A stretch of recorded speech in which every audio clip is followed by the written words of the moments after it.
question. Le rapprochement, oui.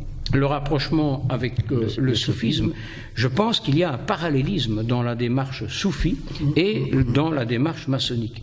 Ce parallélisme a eu pour conséquence que précisément, comme je le disais tout à l'heure, il y a eu de véritables rapprochements organisationnels, des enchevêtrements et des liens d'amitié forts entre des soufis qui sont devenus maçons, des maçons qui sont devenus soufis.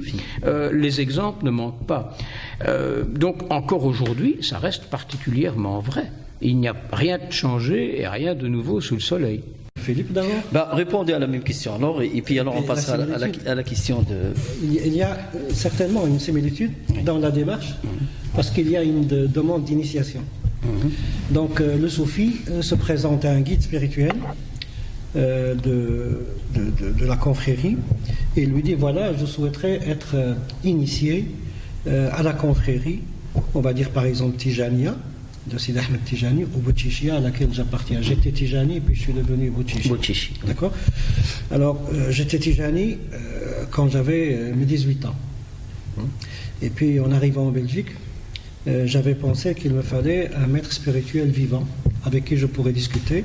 Et c'est comme ça que je suis passé donc à la voie Boutchichi, avec Sidi Hamza, qui vient de décéder il y a quelques mois. Son fils, Sidi Mounir, voilà, Sidi Mounir est le responsable, il a pris sa place. Sidi Jamal. Sidi Jamal. Alors, donc, il y a cette demande d'initiation. Une fois que vous êtes initié, le cheikh vous demande de respecter certaines normes. Ça veut dire de venir régulièrement à la Zaouia, au lieu de l'initiation, au lieu de la confrérie. Et là, vous allez rencontrer des frères. Il y a une certaine façon de les saluer.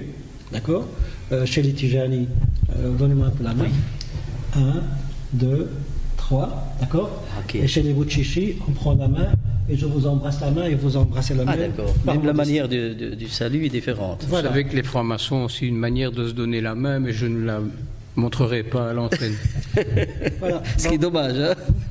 Non, mais il n'y a rien de très secret, on trouve tout ça dans les livres, donc je n'ai pas besoin de me retrancher derrière, je ne peux pas le dire, mais simplement, bon voilà.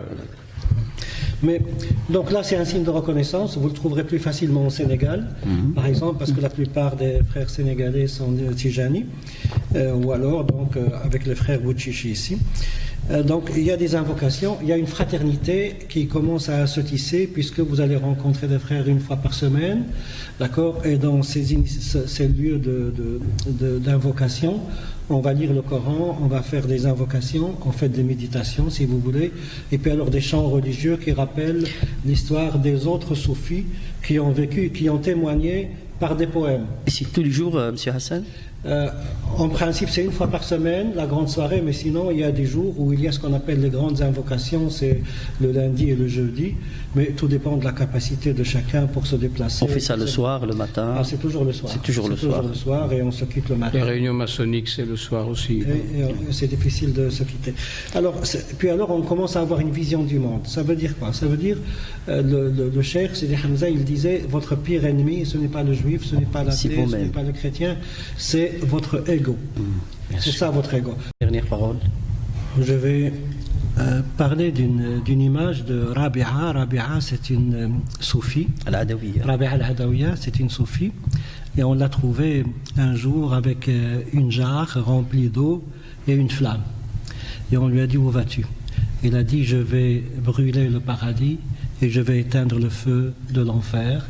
Ça veut dire quoi? Que le musulman doit supprimer de sa tête l'objectif qui est de vouloir absolument rentrer au paradis et de fuir l'enfer, mais tout simplement de chercher le visage de Dieu s'il peut le faire. Et voilà, et en franc-maçonnerie, sans parler d'enfer ou de paradis, on érige des temples à la vertu et on construit des cachots pour le vice, ce qui est à peu près pareil. En tout cas, ce soir, je vous remercie, le message est très clair, le rapprochement, en tout cas, il est très significatif et très observable, le respect les uns des autres, etc. Je vous conseille de lire le livre de Philippe Lénard qui vient de sortir, en fait, Histoire de la franc-maçonnerie Ça belge. ne concerne que la maçonnerie belge, tandis que... Pour mieux comprendre encore, si vous voulez approfondir en tout cas, c'est quoi exactement la franc-maçonnerie, vous pouvez acheter ce livre-là. Donc je vous remercie vraiment pour ce débat très intéressant et très important et constructif, et pour moi et pour nos téléspectateurs et nos auditeurs. Madame, Monsieur, c'est ici que se termine notre émission. À la semaine prochaine. Merci.